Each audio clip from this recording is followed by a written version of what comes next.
How to become a virgin again? Virginity is a much disputed concept as everyone chimes in to give their definition and opinion. Different cultures define virginity based on their respective beliefs. Virginity is the state in which you have not had penetrative sexual intercourse. The concept of virginity is usually applied to female members of society. A virgin woman has an intact hymen. The hymen is a fleshy, thin, and stretchable tissue found at the opening of the vagina. The penetration through the finger or tongue may not count as sex, but they break the hymen.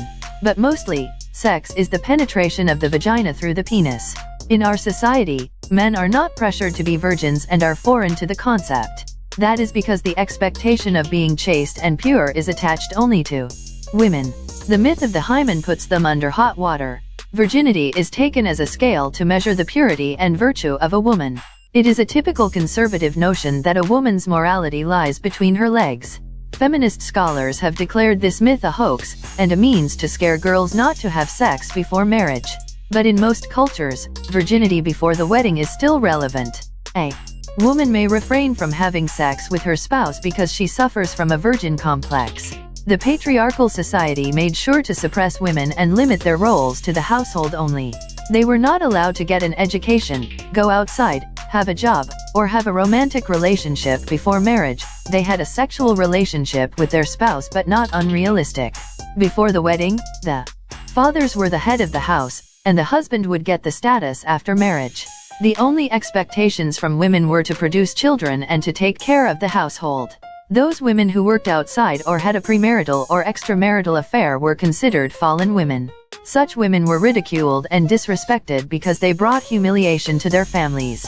The Victorian age is regarded as the most patriarchal age, and we can witness that the literature of that age defines society's norms, practices, beliefs, and taboos better than any other thing. A classic novel, Tess of D'Urberville, written by Thomas Hardy, is a stark representation of Victorian society. Tess, the protagonist, loses their virginity after getting raped, but the community thinks less of her and treat her like an outcast, not her rapist. Many such scenarios can be there in the Victorian age literature. Women were expected never to be involved in sexual intercourse out of wedlock, and they would give their virginity or give her flower to their husband as an offering and consummate their marriage. Such a woman is known as an ideal woman. Sadly, even today, society is not much different from the Victorian because of their conventional beliefs regarding women and morality. Virginity has so much significance because purity before marriage is always essential. Some women who have a broken hymen due to sexual intercourse or other non-sexual reasons may undergo surgery to repair the hymen and become virgins again. These surgeries are known as hymenorrhaphy or hymenoplasty. In most cultures, the bride must bleed in bed after consummating the marriage on her wedding night. It would be proof of her virginity and that she did not sleep with any other man before the marriage. If she does not bleed, she will be considered impure and immoral, which may result in shame, exile, or even honor killing. Nowadays, in Western cultures, having premarital sex is not considered taboo or something to frown upon. Yet the practice of having children before marriage has become widespread there. In some non-Western cultures, relatives gather to see the blood-spotted bedsheet of the newlywed couple. In such cultures, a woman's virginity determines her character, morality, and heritage. She will be made fun of in her family if she is found guilty of having sex before marriage.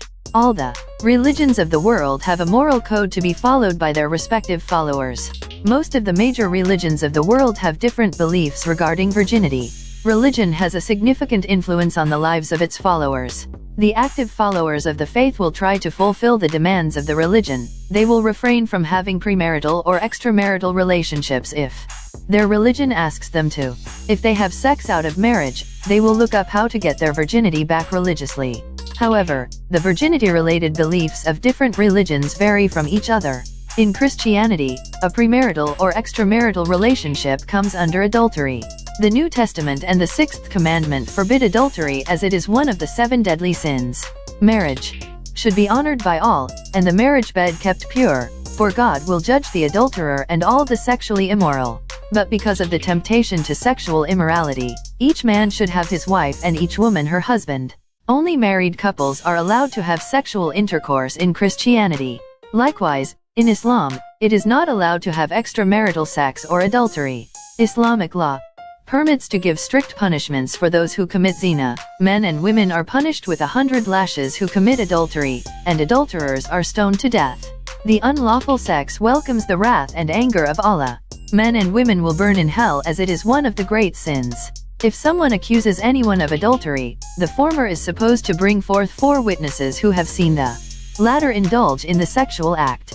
In Western culture, premarital sex may bring shame to the individual only. Still, in Muslim societies, premarital sex brings shame and disgrace to the individual and their family. In Judaism, premarital sexual intercourse is something sinister.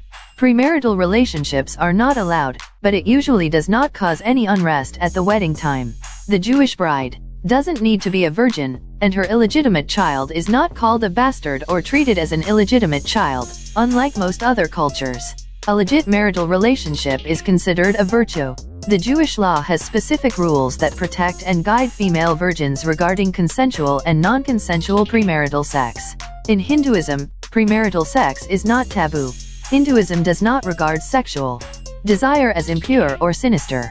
On the contrary, it believes these sexual desires are the basis of spirituality, creation, rebirth, and masculinity. In Hinduism, the fulfillment of sexual desire is a principal aim of human life as it ensures his existence and that of his ancestors in heaven. Also, it confirms the continuity of his legacy. The purity of women has a lot of value in South Asia, but the impaired hymen does not make the woman a non-virgin. If a person performs a sexual act to gain pleasure or selfish enjoyment, it is unlawful, but if he does it to procreate, it is lawful. In Buddhism, there is no textual proof that tells whether getting involved in premarital or extramarital sex is a sin or not. Sex was allowed in the time of Prince Gautama, who later became Buddha, or it was not considered taboo. Naked women used to roam about in his palace and used to serve him. His father even built a chamber of love. After laying the foundation of Buddhism, Gautama left all the earthly pleasures. The Buddhist scriptures do not say anything about virginity, but Buddhist nuns and monks are prohibited from getting involved in sex or worldly pleasures. Buddha asked his followers to refrain from sexual activities and practice moderation. In Sikhism, it is not allowed to have a premarital or extramarital relationship. Sex is supposed to happen between married couples only. Sikhism focuses on the woman's purity as it is the source of her family's honor. Living together or having sex before marriage is not at all allowed in Sikhism. The virginity of a woman and spirituality coincide. A woman must remain chaste before her wedding, and she can only lose her virginity after getting married. The answer to how to get your virginity back religiously is by turning to God, confessing your sin, and asking for forgiveness. By accepting and understanding that what you did was wrong. By abstaining from all the things that might lead you to get involved in the sinful act again. By forgiving yourself and moving on. By staying strong and not giving in to sexual desires. Science is rapidly making advances, and due to this, it is possible to restore hymen to regain virginity, known as revirgination. There could be other reasons for the impaired hymen other than penetration. It can be sports, bicycling, horse riding, gymnastics, and using tampons. Sexual abuse, molestation, or rape can also cause a broken hymen. The first piece of advice would be to be honest with your partner, but if you think there could be severe consequences of doing that, then you can take medical help. Several techniques are used for revirgination. Vaginoplasty is a surgical procedure in which surgeons recreate the vagina. They use the existing genital tissue of the patient to do so. It is almost like plastic surgery. However, the procedure has some drawbacks, including infections, being time-consuming, expensive, and not easily accessible to everyone. Hymenoplasty is also a surgical process. It is also known as hymenorrhaphy. In this process, the hymen of the patient is stitched back together. It has the same drawbacks as the previous process, vaginoplasty. Hymen restoration kit. This does not involve any surgical process. It is more appropriate than the previous two methods as it naturally stimulates the hymen.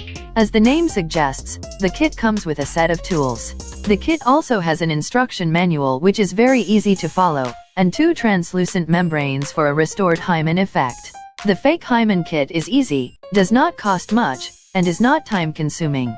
Though there are methods to restore virginity, you must use them only if you have no other choice. There could be consequences of applying these techniques.